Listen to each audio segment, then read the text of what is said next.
more can I say? Top Billin. Hit 'em low, hit 'em high, and watch those eagles fly. Fly, eagles, fly. Listen, what a game. What an absolute game. Listen, much respect to the Washington Commanders. Telling people all the time, this shit goes in increments. You have yet to see a team that's a certified playoff team. There are teams who are going to have certain aspects of their team that may be a lot more difficult to contend with than some of the previous opponents. Now, the Eagles are the best team in football, but that doesn't mean that these other teams aren't in the NFL as well. The Washington Commanders have themselves a quarterback, right? Happened to be a quarterback that I said was going to be very damn good, but that remains to be seen. Sam Howell, a.k.a. Yosemite Sam, that boy can play some football. We know that they have one of the best defensive fronts in all of football, especially if we're talking about the front 4 or 5 on the line of scrimmage, right? So that's a challenge there. They have a pretty good run game. They have some very good running backs. They have a suspect-ass offensive line that actually came to play today. You're going to get everyone's best shot. Why? Because you're the damn Philadelphia Eagles, baby. That's why, right? So they also have a potential franchise cornerback. They've been looking for that. The Emmanuel Forbes kid is the absolute truth as far as talent goes. We'll see if he can cultivate that. So to me, that makes up a lot of the strengths of their team matches up with the strengths on our team. A lot of the weaknesses on our team matches up with some of the strength on their team. So that makes for a good game there, right? I don't believe they're on our level like that, but they are a very good team, and they are a potential playoff team, no doubt about that. They will be hell on wheels for all comers there. So you have to give mad respect to some of the players. Matter of fact, let's check this drawing out right here. So a lot of people were talking about the lack of explosive plays. Hey, there you go. That's where your strengths right there, going on their secondary and their scheme, seeing if you can push the ball down the field. You know I can't show this all the way full speed, right? You got content ID claims out here. Your boy is not working for free, right? And with that being said, make sure you support quality content. But look, this shit right here, man. Emmanuel Forbes here, he was on one. Look at this. Oh, just that one step right there. That's all it took. One step right there. My man sold that bad boy to perfection, right? You want to vary the speed. Look at him getting off of the sprinter stance right here, right? He's really selling this upfield. Emmanuel Forbes starts to commit, right? He starts to commit to that inside leverage right there, right? To bend, to work, right? He flip his hips if necessary, right? He'd be flipping his hips trying to get back to the middle of the field, or he'd be flipping his hips trying to get to the outside there. However, neither was to be had right there. You see him take that one false step right there, and that was all she wrote right there. Your boy A.J. Brown getting that early pandemic separation. And then, of course, Jalen Hurts. So good. Look at the over-the-shoulder John right there, like my boy Shane Victorino used to do. The flying Hawaiian. Let's get it, baby. That was hard right there. The explosive play was in vogue today. The run game, not as explosive, but that's where one hand washes the other and both wash the face. One aspect could take over for another. That's a complete team for you, man. On this one right here, it looks like you catch them in their too deep shell, right? It looks like a cover 2, right? So it looks like you have Forbes right here. He's going to have squatters' rights working towards the flat there. But, man, getting behind him and look at this throw right here. The virgin tight window. Yaka! Oh! Right before the safety, Cam Curl could get over there, right? So it looks like they had Curl and Forrest in a 2-deep zone right there. I'd have to obviously check the All-22 to really know that. So make sure you check back on the All-22. This is the quick after-game, John, where I just go over a few things that kind of caught my eye, and definitely these explosive plays. But look at the window, small window of opportunity right here, right? My man had to put that bad boy on a straight line, and then you can see A.J. Brown catching that bad boy right where the plane is more towards here, the way he's able to catch and then absorb the contact right there. That's how you get balls dislodged, right? Pause that, right? But look, he's able to catch it and then protect himself, actually turns and then takes the brunt of that on the back right there, right? Gets fertilized in the process right there. This was a physical game between two physical teams built in all weathers, baby. The Philadelphia Eagles can win any type of game. Physical, finesse, a combination of the both. However you want it, you can get it. I always can't wait for the matchup between Terry McLaurin and my man Darius Slay here. Now, Darius Slay, I told somebody before, Darius Slay is such a great athlete and has such a nose for playing football that he gets a little lazy in his technique. And Terry McLaurin, in my opinion, is one of the top 5 receivers in the NFL. And I said it before, the Commanders to me have top to bottom where they have 3 guys who can really get after it on any given day, could give you 150 yards between McLaurin, Samuel, and Jahan Dotson from them Lions, baby, them Penn State Lions. That they're a tough place. They're a tough bunch to defend, especially with Sam Howell there. But look at this right here. Oh, look at on the transition phase. What do I always say? You play corner with your feet, not with your hands. This is lazy technique by my boy Darius Slay here. Terry McLaurin, right? Banged him to the outside approach, and what does he do? A 2-hand catch.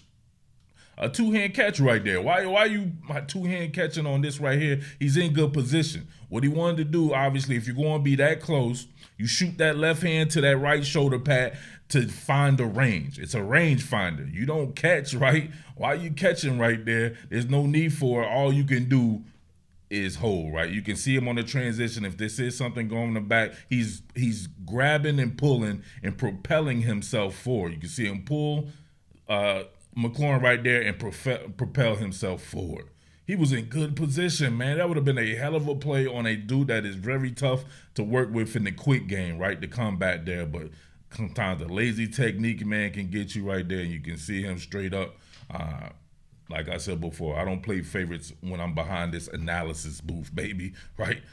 As much as I would not like for that to be pass interference or whatever you want to call it right there, that definitely was that, man. Slay's got to get with it as far as the technique goes and don't be lazy with that sometimes. He's too damn talented. All right, y'all. One of the things that really perturbs me is when your veterans aren't getting the credit that they deserve. Our veterans will be playing very good. Fletcher Cox and Brandon Graham have been balling that ass off, bro. I don't know if people been noticing this because a lot of people caught up in the rookies and all that, but you know what I'm saying, which is cool, but man, you got to call it like you see it. Fletcher Cox was an animal in this game. Look at this right here. Bang! Burped the baby. Oh my God. And then he pushes Sam Howell's ass way back about 8 yards. Bang! Fertilized him. Right? That's just angry man, right? Big angry man playing right here. But look at him going against Sam. Is it Sam Cosmi right here at a guard?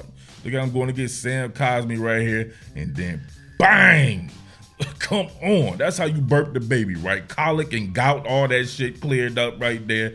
My man right there, you can see the shit, right? All kinds of nerves and shit was like that was firing, but the brain wasn't getting the signal and shit. He was done.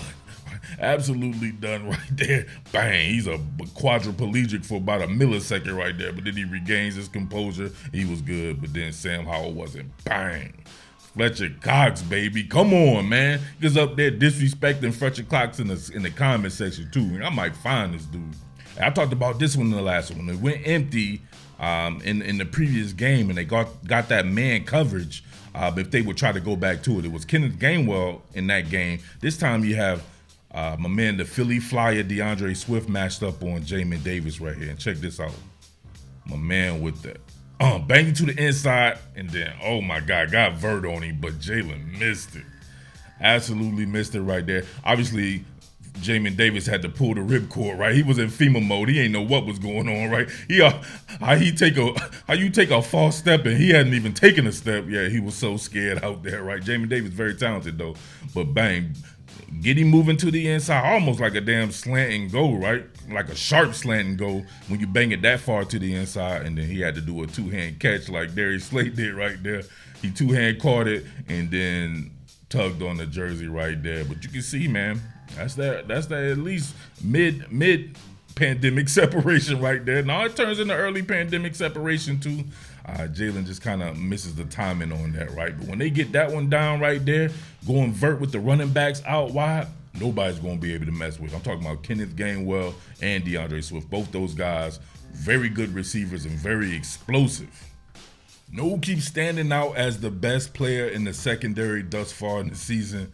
My man Reed Blankenship, right? As I said before, people talking about, oh, we need another safety. Cletus, don't need another safety. Look at this guy drive on the ball. Look at the quickness.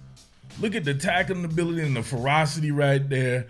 Fortunately, right there, I wonder if he hurt himself. When he had got up, he started looking at his arm there, and then he had another play that was absolutely it was nasty as hell. But look at him, right? Take presence there. You can see him working off, so he's essentially going to have to be the slot receiver in this situation because of how it's set up there. But look, inside shoulder force right there, maintaining that. And then you can see him drive on the ball there, head on the outside, drag down, and bang, fertilizing Jahan Dotson, my dog, Reed Blankenship, doing his thing. Look who was starting to show back up. South Jersey's own Camden, stand up, baby. Your boy Hassan Reddick here was doing the 1-2 thing in this game. Finally got on the board with a sack there, but man, I love these second-level sends. They were doing it big with Nicholas Morrow. They found something, no doubt about that in those schemes right here. But look at Hassan Reddick here. Look at the leverage, arm under move right there. And Sam Howell didn't have nowhere to go with this anyway, right? Really good coverage there underneath. And you got Nicholas Morrow bearing down on him. But look, Hassan Reddick gets there as well, right? Meeting of the minds right there. That's hard. So second level sins was really getting them, right? But when they couldn't get there, man, you have to call it like you see it. Now, secondary was not playing that well, and that was pretty much everybody who was a cornerback, right? I want to get into that a little bit later on in the week.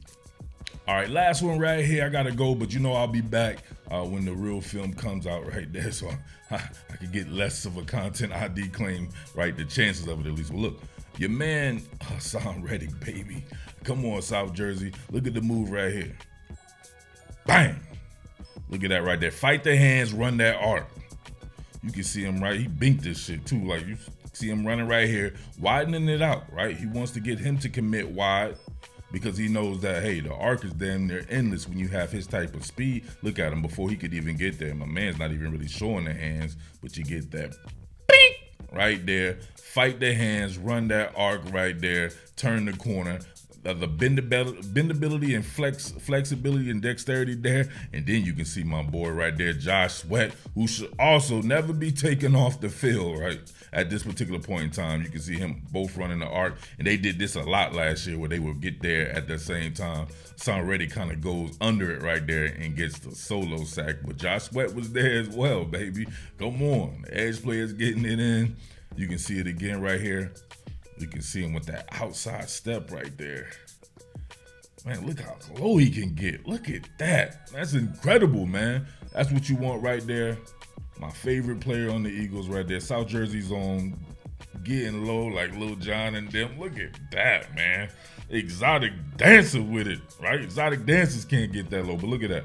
My man's on that shit. That's all she wrote right there. Philadelphia Eagles football, baby. So, hey, listen, I just wanted to kind of get my preliminary thoughts out there. Hell of a win right there. The move to 4-0. Command is definitely one of these teams that play the Eagles really hard right there. So, we got to see what they do with the rest of their schedule. But I expect them to be pretty good for the foreseeable future. No doubt about that. But just not as good as the Eagles, right? So I can't wait for the second game with them. I can't wait for the rest of the schedule there. But, man, game balls to Reed Blankenship. Game balls to Jalen Hurts. All right, give my boy his props. And Zack Cunningham and Nicholas Morrow. Both those guys were doing it. I don't know what happened to Cam Jurgens there. I know they said a foot injury and he didn't return there. But, man, we shall see that. Definitely wanted to see him get more and more reps against a Deron Payne, Jonathan Allen, and those types of guys that they'll rotate on the interior there. So, for the most part, man, I thought it was good, man. It was a good test. You got to see some of the things that people were talking about come to fruition there. The explosive play was there. I think Coach Johnson, Coach BJ was going into his bag and being able to bring out some of that type of stuff there. And but what you got to see about that secondary, man, especially those cornerbacks. But like I said before, that's a tough team to corral with the passing game because they have some damn good receiving targets and the tight end Logan Thomas as well. All right. Well, it's your boy Jersey Murph as always, 4-0, baby. So shout outs to everybody out in South Jersey, baby. Bridgeton, Vineland, Millville, we in the building. Shout outs to Camden, shout outs to Atlantic City, Salem County, Burlington County, Mercer County, Ocean County, the whole damn deal. Gloucester, baby. Big shouts to Gloucester and them boys out there. The entire Philly, South Philly, North Philly, Delaware, of course. Christiana, Newark, Wilmington, Newcastle, Elton, Maryland. Everybody stand up, baby. Jersey Murph, let's get it. What more can I say? Top Billin.